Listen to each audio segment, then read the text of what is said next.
조선 중엽, 전라도 순창 고을. 이른 새벽부터 동원 앞길에 사람들이 모여들었습니다. 저작거리의 상인도, 논에 나가야 할 농부도, 서당에 가야 할 아이들도 그 길 위에서 발을 멈추었습니다. 길목마다 수군거림이 번졌고 그 수군거림은 파도처럼 고을 구석구석으로 흘러들었습니다. 곡소리가 들려오는 방향은 동원 안채 쪽이었습니다. 낮고 깊은 통곡. 보통의 슬픔이 아니었습니다. 오래 쌓인 것들이 한꺼번에 터지는 그런 울음이었습니다. 사람들은 허리를 숙였습니다. 저절로, 명령 없이. 순창 고을 사또 류성후. 이 고을에 부임한 지 20년이 되던 해에 눈을 감은 사람이었습니다. 20년이라는 세월이 말해주듯 그는 이 고을에서 태어난 사람이나 다름없었습니다. 부임 첫 해부터 조세를 가혹하게 걷지 않았고 흉년이 들면 자신의 녹봉을 쪼개어 굶주린 이들에게 내놓았습니다.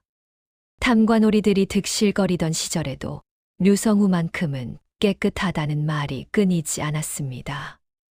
암행어사가 고을을 지나가다 일부러 들러 치할 정도였습니다. 그 사또가 이제 없었습니다. 고을 사람들은 그 빈자리를 어떻게 채워야 할지 모르는 얼굴로 동원 앞에 서 있었습니다. 그런데 그 아침 또 다른 소문이 퍼지기 시작했습니다. 처음에는 담벼락 아래 속삭임이었습니다. 그것이 귓속말이 되었고 귓속말이 기어이 온 고을로 번지기까지는 해가 중천에 오르기도 전이었습니다. 사또 어른의 마지막 말이 심상치 않다는 것이었습니다. 20년 동안 청렴결백의 표상으로 우러름을 받아온 사또의 임종 한마디가 이제 순창 고을 하늘 아래를 가득 채우고 있었습니다. 이 이야기가 어디에서 비롯되었는지, 그리고 그 말 한마디가 얼마나 많은 것을 바꾸어 놓았는지를 알기 위해서는 사또 류성후가 눈을 감던 그 밤으로 돌아가야 합니다. 이 영상을 보고 계신 여러분, 구독과 좋아요 부탁드립니다. 사또의 마지막 말 한마디가 어떤 진실을 품고 있었는지 끝까지 함께해 주십시오. 댓글로 여러분의 생각도 들려주세요. 자, 이 모든 것은 사또 류성후가 병석에 누운 늦가을에 어느 밤으로 거슬러 올라갑니다. 사또 류성후가 자리에 눕기 시작한 것은 그 해 초가을이었습니다. 평소 건강하던 사람이었습니다. 쉰을 넘긴 나이였으나 새벽마다 마당을 한 바퀴 돌며 몸을 단련했고 식사를 거르는 법이 없었습니다. 그러나 그 가을 들어 갑자기 등에 찬 기운이 스며들더니 기침이 시작되었고 기침은 가래가 되었으며 가래가 피가 섞인 채로 올라오기 시작한 것은 서리가 내리던 어느 아침이었습니다. 고을 의원이 달려왔고 멀리서 이름난 의원도 불렀습니다. 그러나 의원들이 맥을 짚고 나서 내놓는 표정이 한결같았습니다. 어둡고 조용한 표정. 아무 말도 하지 않으나 모든 것을 말하는 얼굴이었습니다. 류성후는 그 표정을 보고 스스로 알아차렸습니다. 그날부터 그는 안채 깊은 방에 누웠습니다. 방문은 쉽게 열리지 않았습니다. 장남 유재현이 낮이고 밤이고 아버지 곁을 지켰습니다. 28의 나이로 이미 동원이를 어깨에 걸치기 시작한 청년이었습니다. 아버지의 이마에 맺히는 식은땀을 조심스럽게 닦아내고 약사발을 두 손으로 받쳐 올리고 아버지가 입 밖으로 내는 말 한마디도 놓치지 않으려 귀를 낮게 기울였습니다. 부인 홍 씨는 조석으로 약을 다렸습니다. 류성후와 30년을 함께 산 여인이었습니다. 강직한 남편 곁에서 살림을 꾸리며 세 아이를 키웠습니다. 첫째 재현, 둘째 재정, 셋째 딸 재희. 그중 첫째가 아버지의 곁을 한순간도 떠나지 않는 동안 홍 씨는 부뚜막 앞에서 약 다리는 냄새를 맡으며 기도를 올렸습니다. 조용히, 아무도 모르게 고을 사람들이 문안을 드리러 왔습니다. 류성우가 지나가는 나그네에게도 허리를 굽히던 사람이었기에 그를 아끼는 이들이 고을 곳곳에 있었습니다. 이름 없는 농부도 왔고 저작거리 두부장수도 왔고 양반 어른들도 왔습니다. 동원 사랑채 앞에는 날마다 사람들이 줄을 섰습니다. 류성우는 그 사실을 전해 듣고 조용히 눈을 감으며 말했습니다. 내가 이 고을에 민폐를 끼치지는 않았나 보구나. 그 한마디를 전해 들은 사람들이 소매로 눈가를 훔쳤습니다. 50년을 살아온 사람의 말치고는 너무 조용하고 너무 담담한 한마디였습니다. 그러나 그 담담함 속에 20년을 다스린 사람의 무게가 온전히 담겨 있었습니다. 장남 재현은 그 나날들이 가장 길었습니다. 아버지가 눈을 뜨는 아침이 감사했고 아버지가 눈을 감는 밤이 두려웠습니다. 두려움을 보이지 않으려 이를 꽉 물었고 이를 무는 동안 눈물이 입 안으로 흘러들어갔습니다. 그리고 그날 밤이 왔습니다. 서리가 두껍게 내려앉은 밤이었습니다. 달도 없었습니다. 방 안의 등잔불이 유난히 가늘었습니다. 류성우의 호흡이 달라지기 시작한 것은 삼경이 넘어서였습니다. 재현이 아버지의 손을 꼭 잡았습니다. 홍 씨가 머리맡에 앉았습니다. 아랫방에 있던 둘째와 셋째도 부랴부랴 방 안으로 들어왔습니다. 작은 방 안에 온 가족이 모였으나 아무도 말이 없었습니다. 타들어가는 등잔불 소리만 가늘게 들렸습니다. 류성우의 눈이 열렸습니다. 흐릿했으나 그 흐릿함 속에서 장남을 찾았습니다. 재현. 류성우의 눈이 아들에게 고정되었습니다. 그 눈빛 안에 무언가가 가득 차 있었습니다. 말로는 미처 다 담아낼 수 없는 것들이.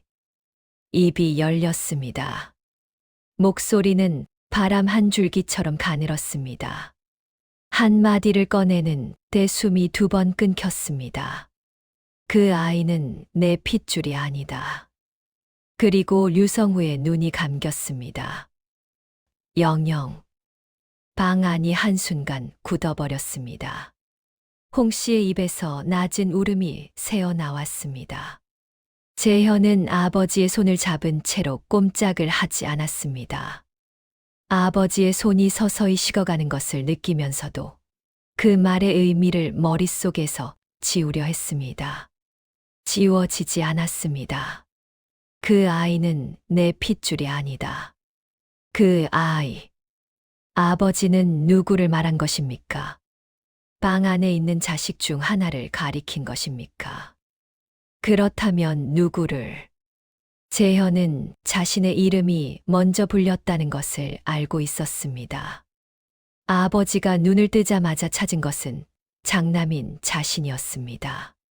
그리고 그 말을 한 것도 자신을 바라보며 한 것이었습니다. 가슴이 무너져 내렸습니다.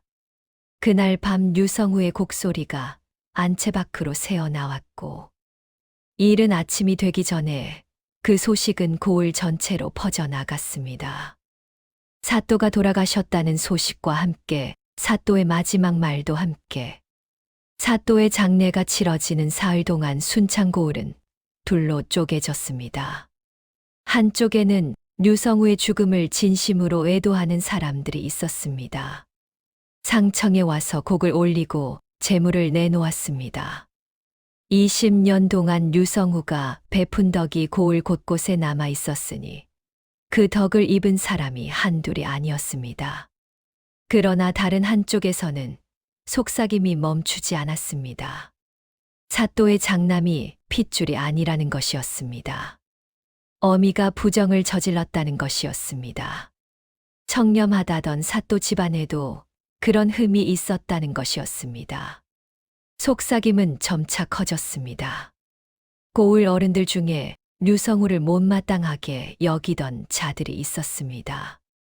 오랫동안 류성우의 청렴함에 눌려 제 탐욕을 채우지 못했던 자들이었습니다. 그들은 이 소문을 입에 담으며 눈을 빛냈습니다. 드디어 저 집안에 흠이 생겼다고. 이제는 그 아들이 아버지의 자리를 이어받는 것을 막을 수 있다고. 재현에게로 향하는 시선이 달라졌습니다.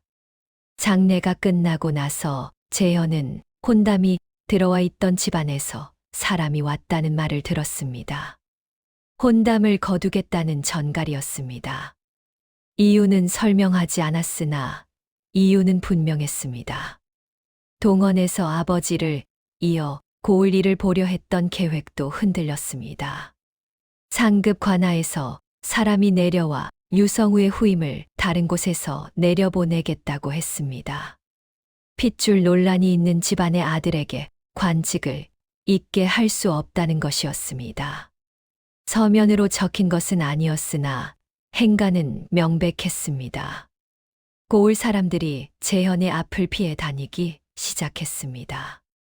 어제까지 허리를 굽혀 인사하던 사람들이 멀리서 보이면 길을 돌아갔습니다. 저작거리에서 만나면 눈을 피했습니다. 상청에 줄을 섰던 사람들이 장례가 끝나자마자 발길을 끊었습니다. 그 냉기가 담벼락처럼 재현을 사방에서 애워쌌습니다. 홍 씨는 아들의 그 처지를 보면서 방 안에서 조용히 울었습니다. 아들에게 할 말이 있었습니다. 그러나 그 말을 어디서부터 어떻게 꺼내야 할지를 몰랐습니다. 30년 동안 가슴 속에 넣어두었던 것이었습니다. 남편이 살아있는 동안에는 남편이 말해주리라 믿었습니다.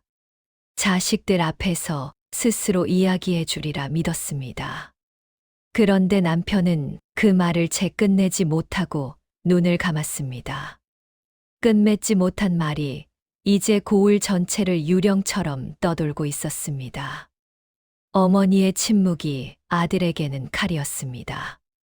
재현은 아버지의 사무제가 끝난 날 밤 어머니의 방문 앞에 무릎을 꿇었습니다. 발이 저리도록 오래 꿇어 있었습니다. 사실이냐고 묻고 싶었습니다. 아버지의 말이 무슨 뜻이냐고 따지고 싶었습니다. 그러나 그 모든 말이 목구멍 앞에서 멈추어 버렸습니다. 안에서 흘러나오는 어머니의 낮은 울음소리가 방문을 사이에 두고 아들의 귀를 파고들었습니다. 그것이 대답이었는지 부정이었는지를 재현은 끝내 알 수 없었습니다. 그날 밤 재현은 잠을 이루지 못했습니다. 아버지의 서재에 홀로 앉아 등잔불을 켜두고 밤을 지샜습니다. 아버지가 쓰던 벼루가 그 자리에 있었습니다. 아버지가 즐겨 읽던 책들이 그 자리에 있었습니다. 아버지의 흔적이 사방에 있었으나 아버지는 없었습니다. 그 없음이 그 밤 재현에게는 가장 무거운 것이었습니다. 20년 동안 가장 존경하던 사람. 정의롭고 곧고 따뜻하던 그 사람. 그 사람이 마지막 한마디로 자신의 세상을 뒤집어 놓고 갔습니다. 재현은 이를 물었습니다. 눈물이 입 안으로 흘러 들어갔습니다. 아버지가 자신을 위해서라면 무엇도 두려워하지 않는 사람이었다는 것을 알고 있었습니다. 그 아버지가 왜 그 말을 남긴 것인지를 아직 이해할 수 없었습니다. 이해할 수 없다는 것이 더 깊은 상처였습니다. 사무제가 끝나고 닷새가 지났을 때였습니다. 동원 마당 한켠의 작은 하인방에서 늙은 하인 하나가 움직였습니다. 이름은 팔봉이었습니다. 나이가 70에 가까운 노인이었는데 류성우가 처음 순창고을에 부임하던 날부터 함께 따라온 사람이었습니다. 20년. 류성우의 곁에서 20년을 살았습니다. 편지 심부름을 했고 시장에서 물건을 사왔고 사또가 새벽 순시를 나갈 때 등불을 들고 앞장섰습니다. 류성후가 병석에 눕자 팔봉도 기운을 잃은 듯 하인방에서 좀처럼 나오지 않았습니다. 그러나 닷새째 되던 날, 팔봉이 스스로 안채 쪽으로 걸어왔습니다. 허리가 굽어 반쯤 구부정한 채로 손에는 낡은 배보자기 하나를 들고 있었습니다. 팔봉은 홍 씨의 방 앞에 무릎을 꿇었습니다. 전할 것이 있다고 했습니다. 사또 어른께서 살아계실 때 이 늙은 것에게 특별히 부탁하신 것이 있었다고. 홍 씨가 문을 열었습니다. 재현도 조용히 따라 들어왔습니다. 팔봉은 두 사람을 번갈아 바라보다가 낡은 배보자기를 무릎 앞에 천천히 내려놓았습니다. 마지막 숨을 거두시기 전에 정신이 잠깐 드신 오후가 있었다고 팔봉은 말했습니다. 그날 오후 사또 어른이 자신을 부르시더니 이것을 내미셨다고. 자신이 가고 나면 반드시 장남 도령에게 전하라고. 그 전에 열어보는 자가 있어서는 안 된다고. 단단히 당부하셨다고. 팔봉은 배보자기를 재현 앞으로 밀었습니다. 재현은 그것을 두 손으로 받았습니다. 배보자기를 푸는 손이 미세하게 떨렸습니다. 안에는 기름 종이에 단단히 쌓은 편지 한 통이 들어 있었습니다. 오래된 기름 종이였으나 안의 것을 지키려고 두껍게 겹쳐 쌌습니다. 재현이 기름 종이를 벗겨내고 편지를 펼쳤습니다. 아버지의 필체였습니다. 힘이 없었습니다. 병석에서 쓴 것이 분명했습니다. 글자 하나하나가 오래 눌러 쓴 것처럼 굵고 또 거칠었습니다. 그러나 그 굵음과 거침 속에 담겨 있는 것이 있었습니다. 힘을 쥐어짜서 남기고자 한 것들이. 재현은 편지를 읽었습니다. 한 줄, 두 줄, 세 줄. 읽는 얼굴이 달라졌습니다. 굳어있던 것이 조금씩 풀렸다가 다시 굳었습니다. 이번에는 다른 종류의 굳음으로. 편지를 다 읽고 나서 재현은 한참 동안 눈을 감았습니다. 홍 씨가 재현의 얼굴을 바라보았습니다. 팔봉은 방 한 구석에서 눈을 내리깔고 있었습니다. 방 안의 등잔불이 아주 조용히 다 들어갔습니다. 재현이 눈을 떴을 때 그 눈에는 눈물이 고여 있었습니다. 그는 낮고 천천히 편지를 읽기 시작했습니다. 아버지의 목소리가 아들의 입을 통해 그 방 안에 다시 살아났습니다. 편지는 이렇게 시작하고 있었습니다. 재현아, 이 글을 내가 읽을 때면 나는 이미 없을 것이다. 살아서 직접 말했어야 했는데 그것을 못한 것이 아비로서 가장 큰 후회다. 이 고을에서 내가 사내로 자라는 것을 보면서 때마다 이 이야기를 꺼내려 했으나 번번이 입이 열리지 않았다. 두려웠던 것이 아니다. 어떤 말로 시작해야 할지를 몰랐을 뿐이다. 이제 글로나마 남긴다. 끝까지 읽어다오. 팔봉은 방 한 구석에서 눈을 감은 채로 앉아 있었습니다.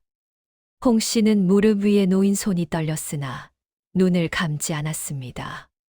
편지는 20년 전 이야기로 이어졌습니다. 류성후가 순창고을에 부임하기 전 한양에서 낮은 관직을 맡고 있던 시절의 이야기였습니다. 그 해는 조정에 피바람이 불던 해였습니다. 반역을 모의했다는 죄목으로 한 가문이 멸문지화를 당했습니다. 억울한 옥사였습니다. 조정 안에서도 그것을 알고 있는 사람들이 있었으나 아무도 입을 열지 못했습니다. 권력 앞에 등을 돌린 자들이 만들어낸 죄명이었고 한 번 씌워진 영모의 굴레는 그 어떤 충심도 씻어낼 수 없었습니다. 멸문당한 가문의 성씨는 박씨였습니다. 박씨 가문의 대소가 모두 처형되고 가산이 몰수되던 그 밤 류성우는 우연히 골목을 지나다가 담벼락 아래에서 무언가를 발견했습니다. 갓난아이였습니다. 호치불 하나에 쌓인 채 허물어지는 담 모퉁이에 놓여 있었습니다. 소리내어 울지도 않았습니다. 주위에 입술이 파랗게 변해 있었으나 숨은 붙어 있었습니다. 천 조각의 쪽지가 하나 달려 있었는데 그 위에는 떨리는 손으로 몇 자가 적혀 있었습니다. 이 아이를 살려주는 사람이 있다면 하늘이 그 은혜를 반드시 갚을 것입니다. 이 아이의 아비는 나라를 위해 살았으나 억울하게 죽습니다. 이 아이만큼은 살려주십시오. 유성우는 그 자리에서 한참을 섰습니다. 지나쳐야 했습니다. 영모로 몰린 집안의 자식을 거두었다가는 자신도 화를 당할 수 있었습니다. 조정의 눈이 사방에 있었습니다. 낮은 관직의 류성우가 감당할 수 있는 것이 아니었습니다. 그러나 발이 움직이지 않았습니다. 아이의 눈이 떠졌습니다. 파란 입술로 보일 듯 말 듯 작은 숨을 몰아쉬며 류성우를 바라보았습니다. 류성우는 이불째 아이를 안아 올렸습니다. 그것이 다였습니다. 아이는 아내 홍 씨의 품에 안겼습니다. 홍 씨는 그 밤 남편에게 아무것도 묻지 않았습니다. 다만 아이를 받아 안고 젖을 먹였습니다. 홍 씨도 그 무렵 갓난아이를 하나 키우고 있었습니다. 첫째 재현이었습니다. 재현보다 조금 작은 그 아이는 이름이 없었습니다. 류성우 내외는 아이에게 이름을 지었습니다. 재현과 형제로 자랄 수 있도록 유씨 학렬에 맞춘 이름을 지었습니다. 재정이라 불렀습니다. 둘째 아들 재정이었습니다.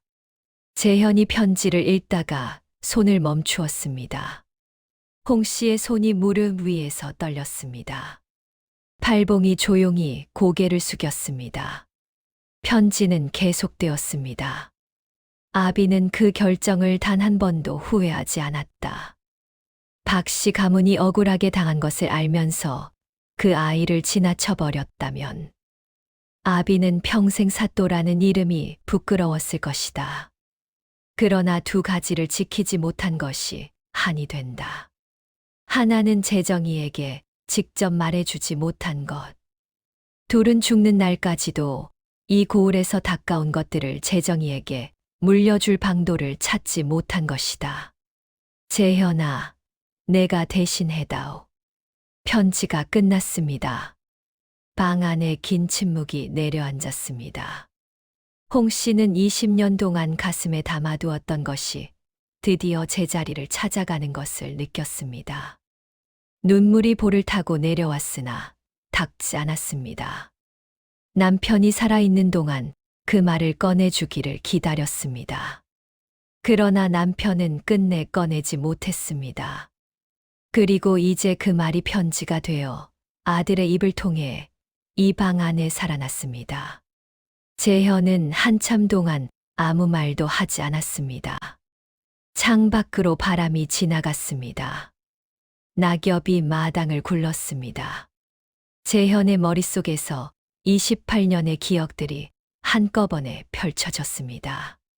같이 뛰어놀던 아이, 같이 서당에 다니던 동생, 같이 아버지 곁에서 관아 일을 배우던 동생, 재정, 자신보다 조금 늦게 웃고 조금 더 오래 생각하던 동생. 그 동생이 자신의 피부치가 아니었습니다. 그러나 이상했습니다. 그 사실을 알고 나서도 28년이 줄어들지 않았습니다. 기억이 바뀌지 않았습니다. 함께 울고 함께 웃던 그 세월이 허물어지지 않았습니다. 재현은 일어섰습니다.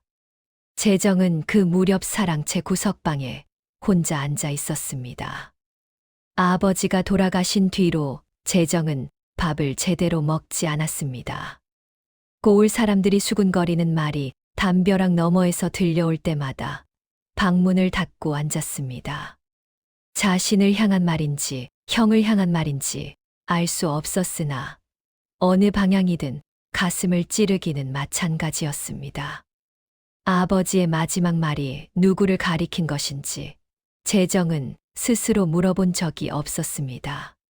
물어볼 용기가 없었습니다. 그때 문이 열렸습니다. 형 재현이 들어왔습니다. 재정은 형의 얼굴을 보았습니다. 눈이 부어 있었습니다. 그러나 표정은 달랐습니다. 무언가를 결심한 사람의 얼굴이었습니다. 재현은 재정의 맞은편에 앉더니 품 안에서 아버지의 편지를 꺼내 건넸습니다. 재정은 편지를 받았습니다. 첫 줄을 읽는 순간 손이 굳었습니다. 그래도 계속 읽었습니다. 끝까지. 한 글자도 빠뜨리지 않고. 편지를 다 읽었을 때 재정은 한참 동안 고개를 들지 못했습니다. 어깨가 흔들렸습니다. 아무 소리도 내지 않으며 울었습니다. 28년 동안 단 한 번도 의심하지 않았던 것이 부서진 자리에서. 그러나 동시에 또 다른 무언가가 그 자리를 채우고 있었습니다. 아버지가 목숨을 걸었다는 것. 그 밤 골목에서 자신을 안아 올렸다는 것. 28년 동안 단 한 번도 차이 없이 대해 주었다는 것. 재정은 울음을 삼키며 형을 바라보았습니다. 어떻게 해야 하느냐는 눈빛이었습니다. 28년을 살아온 사람이 처음으로 자신의 발밑을 잃어버린 사람의 눈빛이었습니다. 재현은 그 눈빛을 마주한 채로 말했습니다. 아버지께서 하신 일을 세상에 알려야 한다고. 고을 사람들이 아버지의 마지막 말을 오해하고 있으니 그 진실을 밝혀야 한다고. 그 말은 재정을 부정한 것이 아니었다고. 오히려 평생 숨겨왔던 진실을 드디어 세상에 내놓으려 하셨던 것이라고. 재현의 말은 낮고 단단했습니다. 이미 결심이 선 사람의 목소리였습니다. 재정의 얼굴에 두려움이 스쳤습니다. 박씨 가문의 일이 다시 드러나면 어찌 되겠냐는 두려움이었습니다. 영모로 죽은 집안의 자식이라는 것이 알려지면 오히려 더 큰 화가 미치지 않겠냐는 걱정이었습니다. 재현은 고개를 저었습니다. 20년이라는 시간이 있다고 했습니다. 그리고 아버지가 20년 동안 이 고을에서 닦아온 것들이 있다고 했습니다. 그것이 무기라고 했습니다. 아버지의 편지를 읽은 순간부터 재현은 무엇을 해야 하는지 알았습니다. 겁이 없다고는 할 수 없었습니다. 박씨 가문의 일을 다시 꺼내면 어떤 파장이 올지 알 수 없었습니다. 그러나 아버지가 20년을 지켜온 진실을 자식들이 덮어버린다면 그것은 아버지에 대한 배신이었습니다. 재현은 팔봉을 불러 그날 밤 아이를 안아 오던 현장에 함께 있었는지를 확인했습니다. 팔봉은 고개를 끄덕였습니다. 그 자리에 함께 있었다고. 아이를 담벼락 아래서 안아 올리시던 순간을 자신의 두 눈으로 보았다고. 사또 어른이 살아계셨다면 자신이 먼저 나섰을 것이라고. 어른이 돌아가신 지금 어른이 하지 못한 말을 자신이 대신하는 것은 마땅한 도리라고 했습니다. 낮고 단단한 말이었습니다. 그날 저녁부터 재현이 움직이기 시작했습니다. 고을 안에서 오래 살아온 어른들을 찾아갔습니다. 류성우를 직접 알고 그 사람됨을 믿는 어른들이었습니다. 아버지의 편지와 팔봉의 증언을 들고 하나씩 만나 이야기했습니다. 어른들의 반응은 처음에 조심스러웠습니다. 영모 관련 가문의 이름을 다시 꺼낸다는 것이 두렵기도 하고 번거롭기도 한 일이었습니다. 그러나 류성우의 편지를 읽고 나서는 달랐습니다. 20년 동안 그것을 가슴에 품고 살았다는 사실에 눈시울을 붉혔습니다. 박씨 가문이 억울하다는 것은 당시에도 아는 사람은 다 알았으나 다만 말을 못했을 뿐이라고 했습니다. 어른들이 하나둘 재현 곁으로 모였습니다. 그리고 사흘이 지났습니다. 닷새째 되던 날, 순창고을 장터에 사람들이 모였습니다. 겨울장이 열리는 날이었습니다. 고을 사람들이 보찜을 이고 지고 나오는 날, 재현이 그 자리에 섰습니다. 관아에서 내려온 사람이 아니었습니다. 사또의 아들로서, 그리고 진실을 알리려는 사람으로서. 재현 곁에는 팔봉이 서 있었습니다. 그리고 20년 전 그 일을 알고 있는 고을 어른 2명이 함께 섰습니다. 장터가 조용해졌습니다. 재현은 아버지 류성우 사또의 마지막 말에 대해 드릴 말씀이 있다고 했습니다. 아버지께서 돌아가시기 전 편지를 남기셨으며 이 자리에 팔복, 어른이 20년 동안 아버지 곁에서 보아온 것을 직접 증언해 주실 것이라고 했습니다. 목소리는 떨리지 않았습니다. 팔봉이 앞으로 나섰습니다. 허리가 굽은 늙은 하인이었습니다. 그러나 장터 한복판에 선 그 걸음걸이는 똑바랐습니다. 팔봉은 20년 전 그날 밤의 이야기를 했습니다. 한마디도 과장하지 않았습니다. 한마디도 빠뜨리지 않았습니다. 영모로 몰린 박씨 가문, 멸문의 밤, 담벼락 아래에 놓인 갓난아이, 그것을 안아 올린 류성후, 그리고 20년 동안 그 아이를 자식처럼 키운 내외. 장터가 조용했습니다. 채소 파는 할머니가 입을 반쯤 벌린 채로 팔봉을 바라보았습니다. 장작 지게를 진 농부가 지게를 내려놓고 고개를 가웃거렸습니다. 아이 손을 잡은 부녀자가 눈을 크게 떴습니다. 팔봉의 이야기가 끝났을 때 재현이 다시 말했습니다. 아버지의 마지막 말씀은 재정을 부정하신 것이 아니었다고. 평생 숨겨왔던 진실을 드디어 세상에 내놓으시려 하셨던 것이라고. 그리고 품에서 편지를 꺼내 들어 가장 중요한 구절을 읽었습니다. 핏줄은 아니나 그 누구보다 내 아들이었다. 이 말을 반드시 세상에 전해다오. 아비가 못다 한 말을 내가 전해다오. 목소리가 조금 갈라졌습니다. 그러나 멈추지 않았습니다. 장터가 오래 조용했습니다. 그리고 처음 소리를 낸 것은 채소 파는 할머니였습니다. 탄식 한마디가 댐이 터지듯 장터의 정적을 허물었습니다. 사람들의 입에서 탄식이 쏟아졌습니다. 눈물을 훔치는 손이 여기저기서 올라왔습니다. 영모로 죽은 집안의 아이를 살렸다고. 목숨을 걸고 20년 동안 가슴에 품고 사셨다고. 이번의 수군거림은 욕이 아니었습니다. 그것은 경이로움이었고 뒤늦은 안타까움이었고 오해했던 것에 대한 반성이었습니다. 그때 장터 한켠에서 몇몇 사람이 머뭇거렸습니다. 류성후가 살아있는 동안 뒤에서 흉을 잡던 자들이었습니다. 사또의 청렴함이 자신들의 탐욕을 가로막는다고 여기던 자들이었습니다.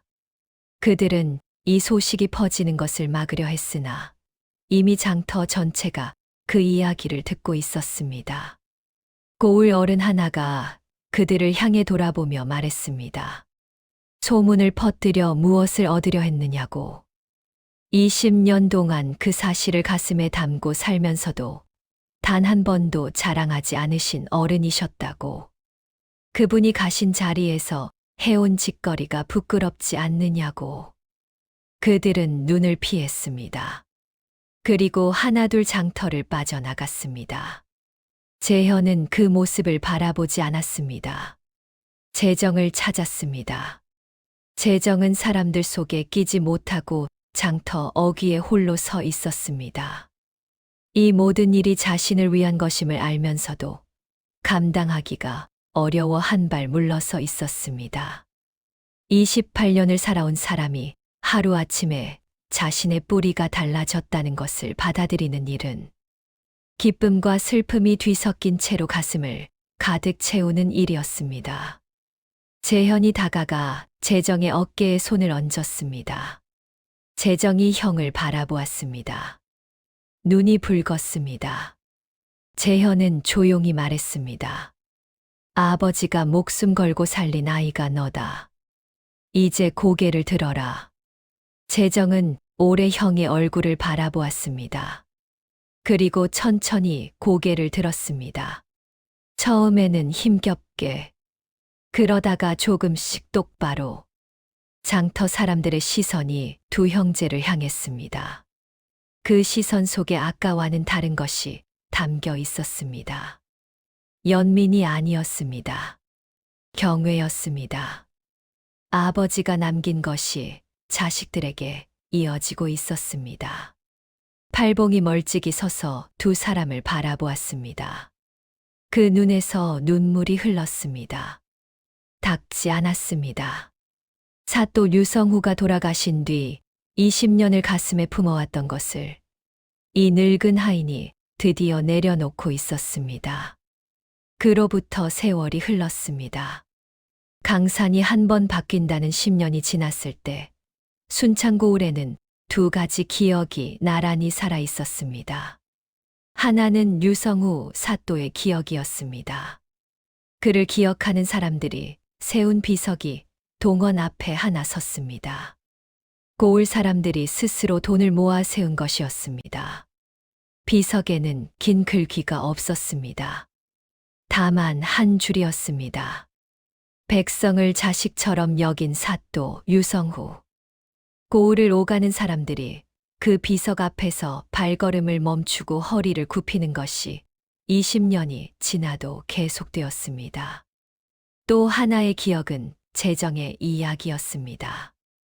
박씨 가문의 억울한 옥사는 그 뒤 조정에서 재조사가 이루어졌습니다.